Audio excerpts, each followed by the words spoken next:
I swear, it seems like every single time I show you this car in a new video, I've got it taken apart. Something happened.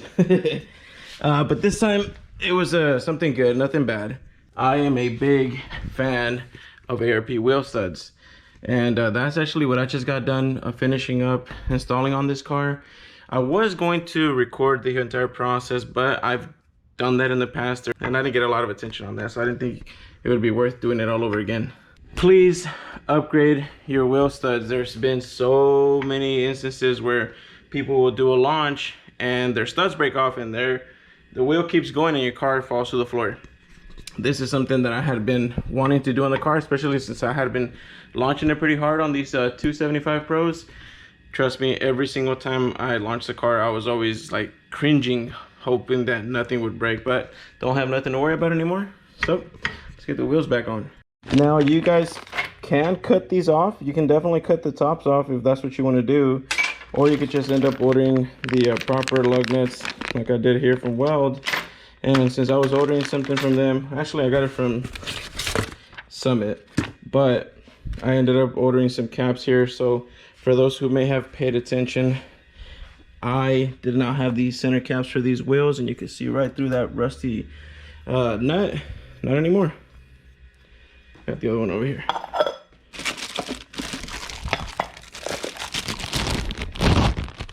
Bam. You just slip it in like that. Comes in on this side. Bam. Just like that. And we can put the wheel on.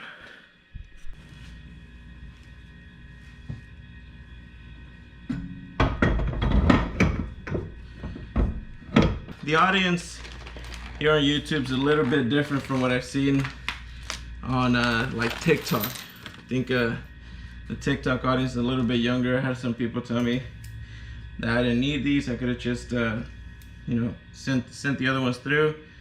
But little do they know that these Weld racing lug nuts actually add horsepower to your car.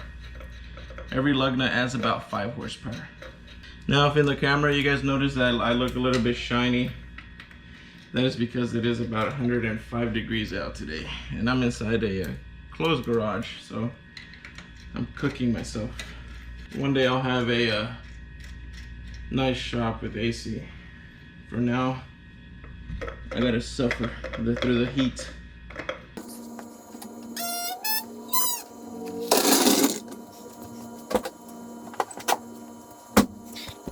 All right, and she's good. Now to the point of this video.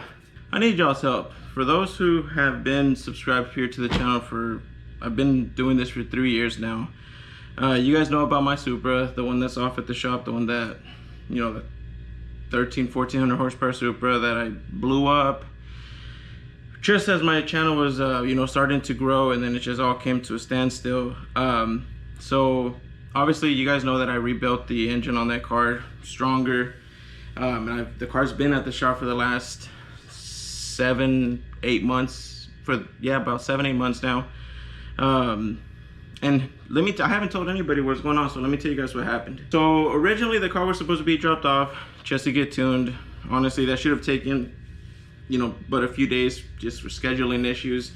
But we ran into a lot of issues with the car. So as soon as the car was going over 30 pounds of boost, the fuel pressure was dropping.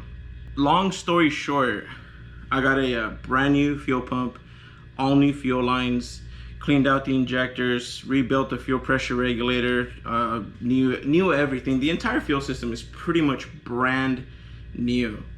Several months go by, we finally figured out that it was actually the fitting that was, because on both this Supra and my Supra, it's like a bulk head fitting on the bottom of the tank, one of the old school drag style fuel systems. It was that fitting that wasn't feeding enough fuel into the pump to support, you know, the well over 1,000 horsepower that I was requesting. So long story short, a few days ago that got resolved, and the car made on 105 degree Texas heat 960 wheel horsepower through a turbo 400 at 35 pounds of boost. I wanted to turn the car up to 45 pounds of boost, but as soon as he turned it up to 40 pounds, the car started cutting out, spark issues. So the car's still running the factory coils, and it's been making all this power all these years on the factory coils. So I'm assuming now, after so many years, heat, maybe the wiring or something's starting to give out. So now I wanted to switch the entire ignition system to the system that I have on this car, like the IG N1A coils. But since that car's still running on the factory harness, now I'm kind of like, okay, do I upgrade the entire wiring harness, the engine harness? But I'm not sure if I wanted to do that, because I eventually wanted to switch that car over to Motec. Unfortunately, for those who don't know, Motec is very, very expensive. I'm looking at least $5,000 or more to switch the car over to that. Now, I could just not do that, stick to the Pro EFI, and get a new harness for that, so that way I could upgrade the ignition system. But I'm still at that. I'm looking at over $1,500, probably with the coil kit and everything. I'm probably around $2,500, I think. And I'm gonna be real about something. I get a lot of messages, people asking me, how do I do this? How do I do this? Does YouTube pay you that much? No, it does not. YouTube does not pay, at least it does not pay me what people think it does. Everything that I do to these cars, nothing is sponsored. It's all out of my hard work, out of my 9-to-5 job. So for those who know how expensive building these cars is, I can't continue doing this every single month. I could have paid off my house 2 or 3 times over with the amount of money that I've put into these cars. But now I'm just to the point where, when is it enough? I don't know if I should keep going with the car, or just call it 1,000 horsepower to the wheels through a turbo 400, bring the car home, and just get back to making videos and upgrading it later on. Because I mean, ultimately, I did have plans to get a bigger turbo for that car and a few other changes, but I mean, man, it's hard right now. Now, what would y'all like to see? Should I just go ahead and call it, bring the Supra home and start making videos on that?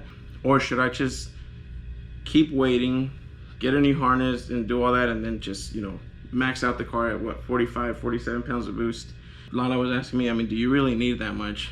No, but it would have been nice to have waited all this time to bring the car home and been 100%, right?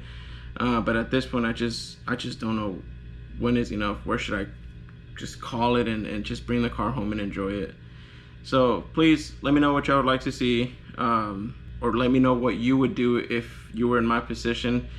So please, I would really appreciate any feedback from y'all. I'm gonna put this video out real quick. I figured, you know, give you guys an update on what I was doing with this car and also ask for y'all's advice. So please let me know.